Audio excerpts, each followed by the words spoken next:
नमस्कार, सौरभ द्विवेदी नाम है हमारा और आप देखना शुरू कर चुके हैं लल्लन टॉप शो। अब तक आपको अंदाजा लग गया होगा कि दिन की बड़ी खबर काशी से ही होगी, जहां न्यायालय ने ज्ञानवापी श्रृंगार गौरी मामले पर एक अहम फैसला दिया। अब तक न्यायालय इस बिंदु पर विचार कर रहा था कि यह मसला सुनने लायक है कि नहीं। आज आए निर्णय से साफ हो गया कि मामले में लगी याचिकाओं को सुना जाएगा। लाजमी है फैसले पर सहमति और असहमति हो। कुछ पक्ष तो ऊंची अदालत में जाने की बात भी कर चुके हैं, लेकिन इससे आज आए फैसले का वजन कम नहीं होता। इसलिए दिन की बड़ी खबर में हम इस फैसले और इसके असर पर बात करेंगे। ज्ञानवापी मामले को लेकर काशी से इलाहाबाद उच्च न्यायालय और सुप्रीम कोर्ट में मामलों की स्थिति क्या रही, ये भी समझेंगे। साथ में बताएंगे कि मुल्क में महंगाई और कितनी बढ़ गई और देश की दो बड़ी पार्टियां कपड़ों को लेकर क्यों झगड़ रही हैं। पर सबसे पहले दिन का वीडियो।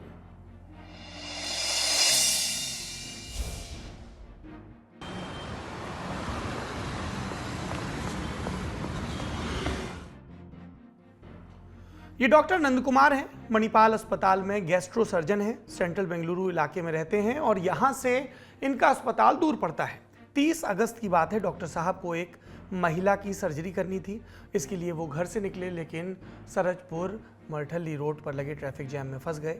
अब जाम बहुत देर तक नहीं खुला तो डॉक्टर नंद कुमार को लगा कि मरीज की जान खतरे में पड़ सकती है। उन्होंने अपनी कार को ड्राइवर के हवाले छोड़ दिया और रोड पर दौड़ लगा दी। वो 3 किलोमीटर तक दौड़ते हुए अस्पताल पहुंचे और फिर सर्जरी भी की।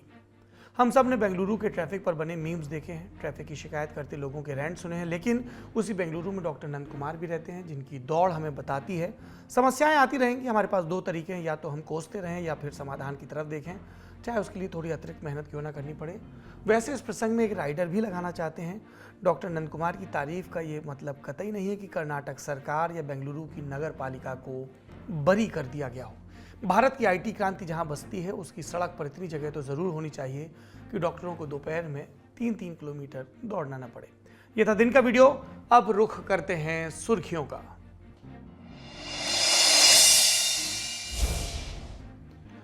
पहली सुर्खी का संबंध है कांग्रेस की भारत जोड़ो यात्रा से और फिर बीजेपी के इस पर चल रहे पलटवार से, यानी कि खींचतान से। राहुल गांधी कन्याकुमारी से श्रीनगर तक पैदल यात्रा पर हैं और जितनी चर्चा यात्रा से निकले बयानों की नहीं है, उतनी चर्चा है उस मीम वॉर की जो सोशल मीडिया पर चल रहा है, क्योंकि प्रेम और जंग में सब जायज मान लिया गया है। इसीलिए लड़ाई वहां तक चली गई है कि कौन क्या पहनता है और उससे क्या साबित होता है। और आप तो जानते ही हैं कपड़ों की आग कितनी जल्दी फैलती है। आप तस्वीरें देखिए, तस्वीरों में आपको एक्टिविटीज तो नजर आ रही हैं, लेकिन अभी आगे जो तस्वीरें दिखेंगी उसमें ये मीम वॉर का प्रसंग समझ में आ जाएगा। 9 सितंबर को भाजपा के आधिकारिक ट्विटर हैंडल पर 2 तस्वीरों का एक कोलाज शेयर हुआ। इसमें एक तरफ भारत जोड़ो यात्रा पर निकले राहुल दिखाई दे रहे थे और दूसरी तरफ टी शर्ट की कीमत जो कि 41,000 से ज़्यादा थी। ये ट्वीट वायरल हुआ तो कांग्रेस समर्थक धड़ाधड़ प्रधानमंत्री मोदी की वो तस्वीरें शेयर करने लगे जिसमें वो अपने चिर परिचित काले सूट में नजर आ रहे हैं। साथ में मीडिया रिपोर्ट्स के वो स्क्रीनशॉट जिसमें सूट की कीमत 10 लाख तक बताई गई थी। इसके बाद इंटरनेट इसी काम में लग गया। कोई किसी के जूते पर तंज कस रहा था तो कोई किसी के चश्मे और कलम पर। किसी तरह यह दिन बीता तो राहुल का ईसाई पादरी जॉर्ज पुन्नैया के साथ एक वीडियो वायरल हो गया। पुन्नैया अपने विवादित बयानों के लिए पहले भी चर्चा में रहे हैं, तो यीशु और शक्ति पर टिप्पणी करते उनके वीडियो पर फिर बवाल हुआ। राहुल से पूछा गया कि अगर वो पुन्नैया के विचार जानते थे तो उनसे मिलने क्यों गए थे। पुन्नैया ने बाद में इंडिया टुडे से कहा कि उनकी पूरी बात को नहीं सुना गया, लेकिन अगर किसी को दुख हुआ है तो वो माफी मांगते हैं। ऐसे ही विवादों से होते हुए हम 12 सितंबर की तारीख तक पहुंचते हैं और बात एक बार फिर कपड़ों पर आ जाती है। कांग्रेस ने अपने आधिकारिक ट्विटर हैंडल पर एक तस्वीर डाली जिसमें एक खाकी हाफ पैंट सुलगता हुआ नजर आ रहा था। तस्वीर के साथ अंग्रेजी में लिखा था, भारत को नफरत की बेड़ियों से आज़ाद करवाने, भाजपा आरएसएस द्वारा किए गए नुकसान की भरपाई करने हम कदम दर कदम अपनी मंजिल तक पहुंचेंगे। ये ट्वीट सामने आया। खाकी हाफ पैंट राष्ट्रीय स्वयंसेवक संघ के गणवेश का हिस्सा रहा है, इसीलिए कांग्रेस के इस ट्वीट पर भाजपा की तरफ से तीखी प्रतिक्रिया आई। संबित पात्रा ने कांग्रेस पर हिंसा का आह्वान करने का आरोप लगाया।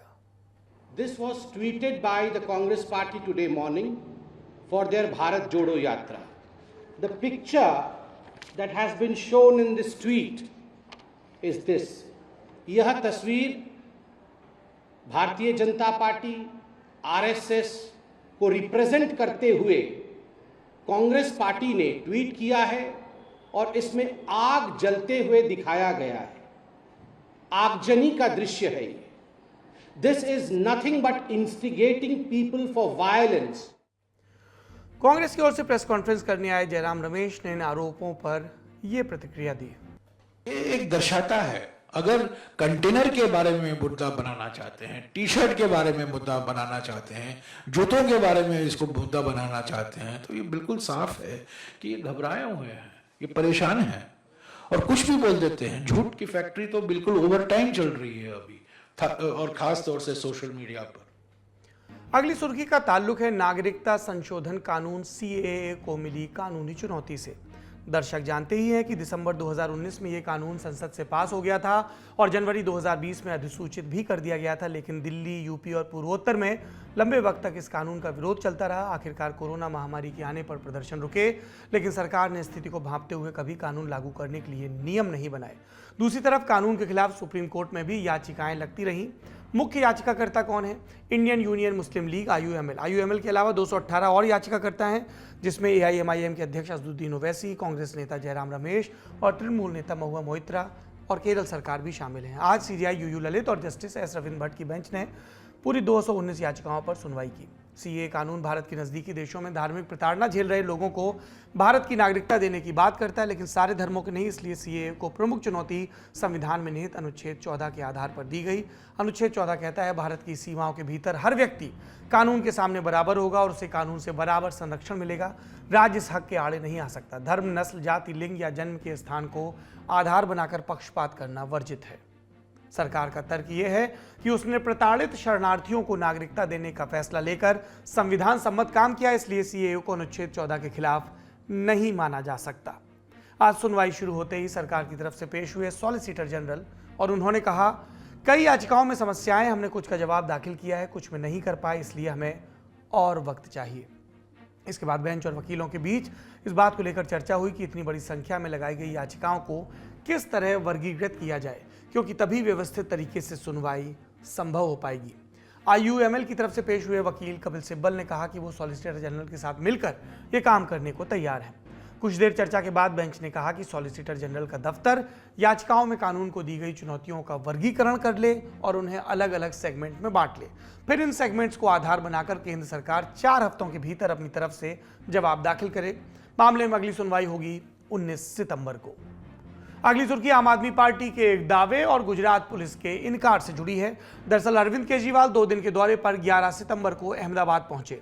केजरीवाल के अहमदाबाद आते ही उनकी पार्टी के नेता ईशुदान गढ़वी ने ट्वीट कर दावा किया कि केजरीवाल जी के अहमदाबाद पहुंचते ही आम आदमी पार्टी के अहमदाबाद ऑफिस पर गुजरात पुलिस की रेड 2 घंटे तलाशी लेकर चले गए, कुछ नहीं मिला, बोले फिर आएंगे।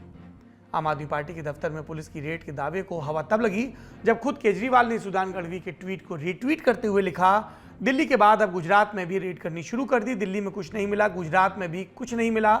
आज सुबह होते होते फिर अहमदाबाद पुलिस ने आम आदमी पार्टी के आरोपों से पूरी तरह इनकार कर साफ किया कि पुलिस की ओर से ऐसी कोई भी कार्रवाई नहीं हुई। अहमदाबाद पुलिस का बयान सामने आने के बाद आम आदमी पार्टी के विधायक सौरभ भारद्वाज ने गुजरात के सीएम भूपेंद्र पटेल और उनकी राज्य की पुलिस को क्या चैलेंज दिया, सुनिए। मैं अहमदाबाद पुलिस और गुजरात सरकार को चुनौती दे रहा हूं, अगर वो प्रेस वार्ता करके पत्रकारों के जवाब देने के लिए मुख्यमंत्री तैयार हैं, हम सारे सबूत रखेंगे। जो पुलिस वाले वहां पे पहुंचे थे उनके नाम हमें मालूम है, हमारे कुछ लोग उनको पहचानते हैं। आप झूठ को सच और सच को झूठ ऐसे नहीं बना सकते।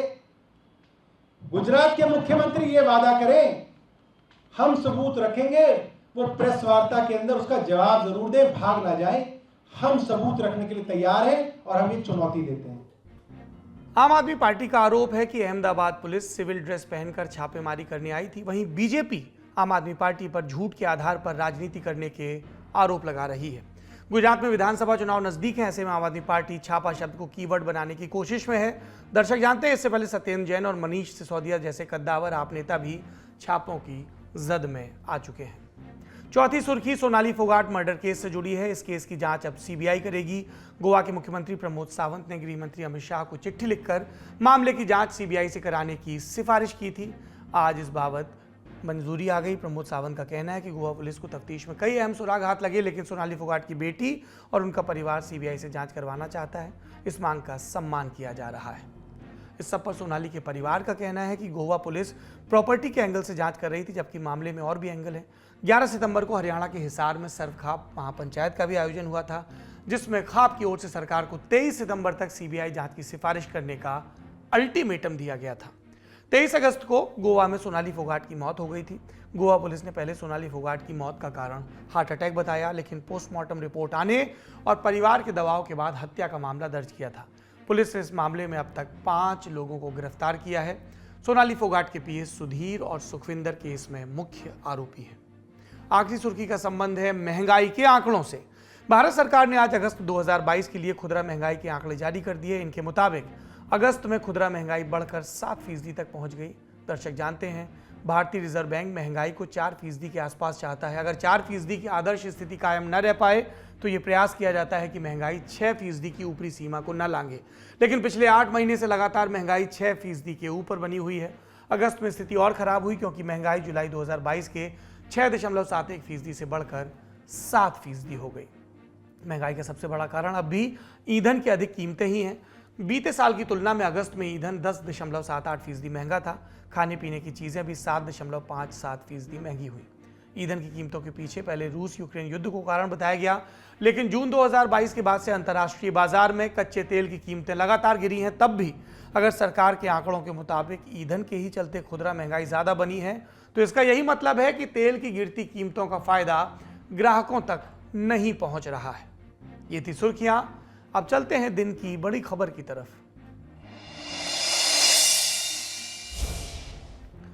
कई दिनों की खामोशी के बाद आज फिर से दिल्ली के कैमरों ने वाराणसी की दौड़ लगाई। लखनऊ से लेकर वाराणसी की सड़कों पर पुलिस जवानों के बूटों की धमक 11 सितंबर की शाम से ही सुनाई दे रही थी। संवेदनशील इलाकों में धारा 144 लगाई गई, क्योंकि आज यानी 12 सितंबर के रोज वाराणसी की एक अदालत को ज्ञानवापी श्रृंगार गौरी मामले में एक बड़ा फैसला सुनाना था। शुरू में ही हम कुछ बातें साफ कर दें। पहली ये कि आज वाराणसी कोर्ट में जो सुनवाई हुई वो शिवलिंग या मस्जिद परिसर पर अधिकार से नहीं जुड़ी थी। दूसरी बात, इस फैसले का मंदिर के निर्माण या मस्जिद की वैधानिकता से भी कोई लेना देना नहीं है। आपको याद होगा, पुरातत्व विभाग ने 16 मई 2022 को ज्ञानवापी परिसर का सर्वे भी किया था। सर्वे में एक आकृति मिली थी जिसे कई लोग अपने मत के हिसाब से शिवलिंग कह रहे हैं, कई ने फव्वारा भी कहा। न्यायालय अभी इसको लेकर अंतिम नतीजे पर नहीं पहुंचा है, तो हम भी उस बहस में नहीं जाएंगे। सीधे आज वाले मामले पर आते हैं। ये मामला 18 अगस्त 2021 को दाखिल किया गया, जिसके बाद ही सर्वे का आदेश हुआ था। याचिका किसने दाखिल की? 5 महिलाओं ने। नाम नोट करिए।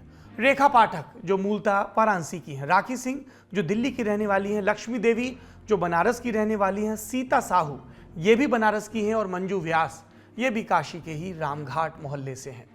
इन 5 महिलाओं ने वाराणसी कोर्ट में याचिका दाखिल कर मस्जिद परिसर के अंदर पूजा अर्चना की मांग की। पूजा कथित शिवलिंग की नहीं, बल्कि श्रृंगार गौरी माता की। ज्ञानवापी मस्जिद की पश्चिमी दीवार पर कुछ मूर्तियों की आकृतियां हैं, इन्हें ही श्रृंगार गौरी कहा जाता है। ये दुर्लभ फोटो हमें यूपी सरकार की वेबसाइट से मिली है। काशी विश्वनाथ मंदिर में दर्शन करने वालों को ये दिखाई नहीं देती, क्योंकि ये दीवार और लोहे की जालियों के उस पार मस्जिद परिसर में है। श्रृंगार गौरी की मूर्तियों पर साल में एक बार हिंदू समुदाय पूजा पाठ भी करता है। ये पूजा चैत्र नवरात्रि के चौथे दिन होती है, और इसके लिए सीमित संख्या में ही लोगों को अनुमति दी जाती है। याचिकाकर्ताओं की तरफ से दावा किया गया कि 1993 तक मां श्रृंगार गौरी की पूजा हर रोज होती थी, लेकिन 1993 में इस पर रोक लगा दी गई।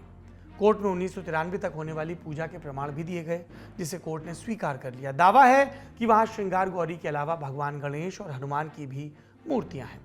याचिकाकर्ताओं की मुख्य मांग है कि उन्हें हर रोज श्रृंगार गौरी की पूजा का अधिकार दिया जाए। वहीं अंजुमन इस्लामिया मस्जिद कमेटी का दावा था कि पूजा के अधिकार वाली याचिका सुनवाई लायक नहीं है। तो पहले वाराणसी कोर्ट में यही तय किया जाना था कि मामले को सुना भी जाए या नहीं। कोर्ट में बाकायदा इस बात के लिए भी नियम तय है कि कौन सी याचिका सुनी जाएगी और कौन सी नहीं। सिविल प्रक्रिया संहिता यानी कि सीपीसी 1908 इसके आदेश 7 नियम 11 के तहत उन उदाहरणों के बारे में बात की जाती है जिसके तहत याचिका अस्वीकार या स्वीकार होती है। ए, बी, सी, डी, ई और एफ सेक्शन में बताया गया कि किस आधार पर कोई याचिका अस्वीकार हो सकती है। जैसे एक नियम कहता है कि पर्याप्त स्टैंप न लगा हो तो भी याचिका खारिज हो सकती है।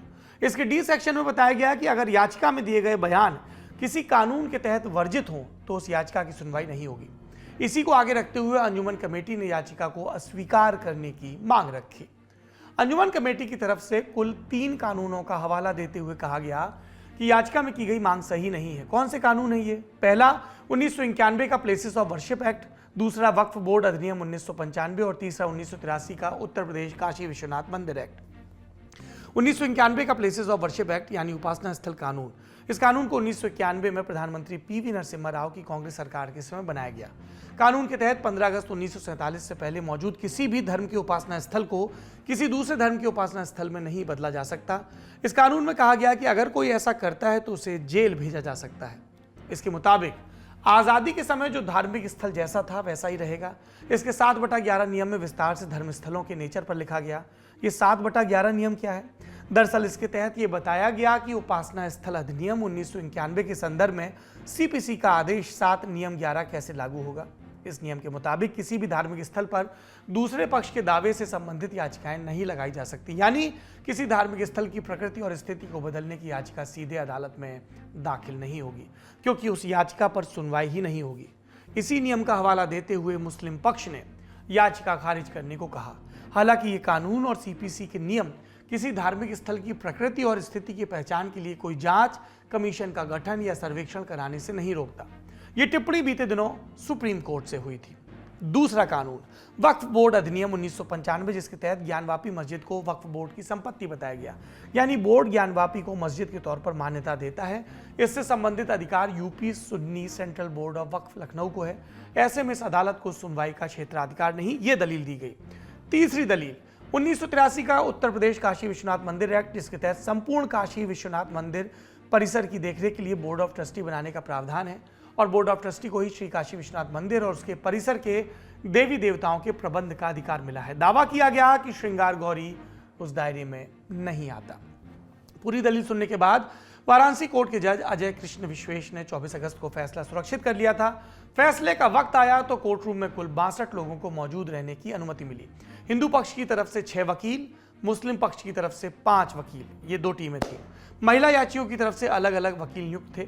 राखी सिंह की तरफ से 2 वकील हैं, शिवम गौड़ और मानवेंद्र सिंह, जबकि सोहन लाल आर्य और दूसरे याचिकाकर्ताओं की तरफ से हरिशंकर जैन और विष्णु जैन समेत 4 वकील लीड कर रहे थे।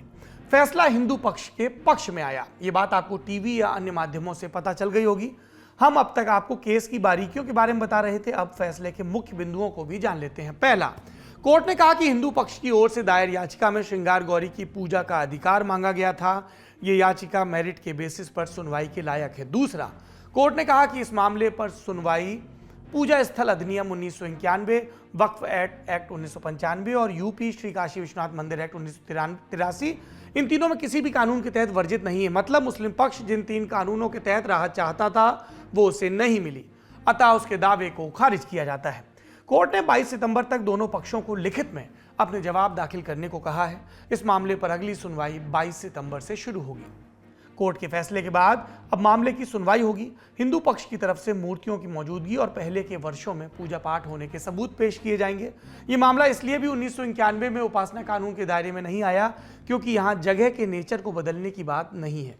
चूंकि पूजा साल में एक बार होती है, इसका मतलब ये माना गया है कि वहाँ मूर्तियाँ मौजूद हैं। दूसरी बात ये कि ये जमीन पर कब्जे की लड़ाई नहीं है, बल्कि पूजा के अधिकार की मांग है, जिसको संविधान के अनुच्छेद 25 का भी संरक्षण प्राप्त है, जो पूजा पाठ और धार्मिक मान्यताओं को मानने की आज़ादी देता है, जिसको लेकर हो सकता है कि आगे भी दलीलें दी जाएं। फिलवक्त कोर्ट के इस फैसले को हिंदू पक्ष अपनी जीत के तौर पर देख रहा है। सुनिए याचिकाकर्ताओं की तरफ से क्या कहा गया। आज का फैसला ऐतिहासिक है।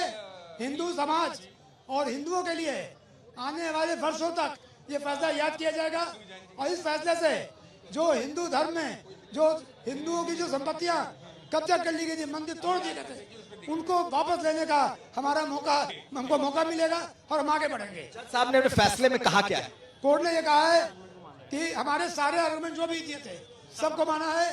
Place of worship act apply नहीं करता, वक्फ एक्ट से बाधित नहीं है और मुस्लिम पर जो कहा है कि आप 22 तारीख तक रिटन स्टेटमेंट फाइल कर दीजिए और जितने फर्जी दावे थे उनके सब रिजेक्ट कर दिए हैं और ये साबित हो गया है कि वो प्रॉपर्टी नहीं है। तो इसका अर्थ क्या निकाला जाए 22 तारीख को? क्या अब सूट आगे बढ़ेगा और गवाही होगी और अपना सूट साबित करेंगे। कोई सफलता मिलेगी, निर्णय हम लोग के पक्ष में है। अब जो आगे भी होगा तो सारे प्रमाण हिंदू पक्ष में है, निर्णय आना ही है। बातों में खुशी के अलावा जश्न की तस्वीरें भी खूब दिखी और मुस्लिम पक्ष उसने इसे डिफेंड करने की पूरी कोशिश की।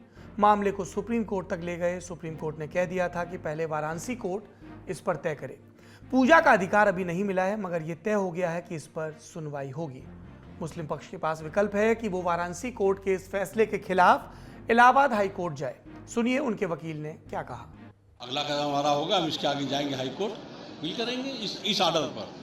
ये कोई फाइनल आर्डर तो है नहीं, ये तो एक एप्लीकेशन का आर्डर डिस्पोजल था। यानी कि अब इसके बाद आप सीधा इलाहाबाद हाई कोर्ट जाएंगे। अब पार्लियामेंट का फैसला है, पार्लियामेंट के फैसले को नहीं माना जाए, इसका मतलब है कि आपका ही न्यायपालिका आपकी है, पार्लियामेंट आपका है।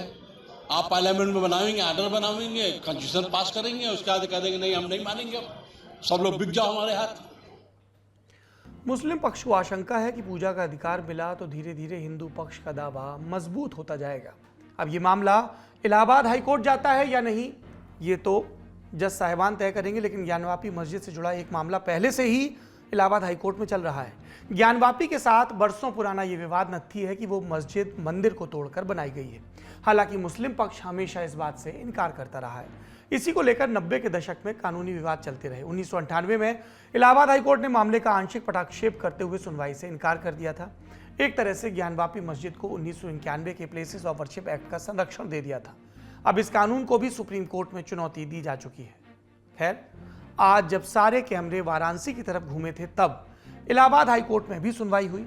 यूपी सुन्नी सेंट्रल वक्फ बोर्ड और मस्जिद इंतजामिया कमेटी की ओर से 5 याचिकाएं दाखिल की गई थी। सभी याचिकाओं को क्लब कर जस्टिस प्रकाश पाडिया की सिंगल बेंच ने सुनवाई की। वक्फ बोर्ड की दलीलें पहले ही सुनी जा चुकी थी। आज हिंदू पक्ष और यूपी सरकार को सुनने की बारी थी। सुनवाई के बाद 5 में से 3 मुकदमों में सुनवाई पूरी होने के बाद अदालत ने अपना जजमेंट रिजर्व कर लिया। अब आगे मस्जिद में हुए सर्वे के आदेश से जुड़ी 2 याचिकाओं पर सुनवाई होगी, क्योंकि कोर्ट ने 30 सितंबर तक एएसआई के सर्वे पर रोक बढ़ा दी है। तो अभी अंतिम निर्णय कहीं भी नहीं हुआ है। इतना जरूर है कि अयोध्या के बाद अब काशी और मथुरा के विवादों ने अदालतों का रास्ता पकड़ लिया है। इनके लंबा खींचने की उम्मीद है और इस बात से भी इनकार नहीं कि यह देश की आम जनता को मानसिक और राजनीतिक दोनों तरह से प्रभावित जरूर करेंगे।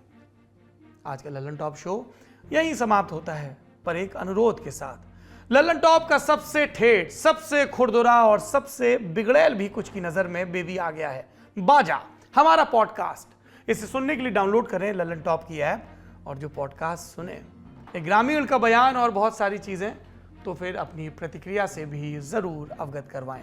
अपना और अपनों का खूब ख्याल रखिए। शुभ रात्रि। लल्लन टॉप का सबसे ठस, ठेठ और ठसकदार बेबी आ गया है लल्लन टॉप का पॉडकास्ट, जिसका नाम है बाजा, और ये बजेगा सिर्फ लल्लन टॉप ऐप पर।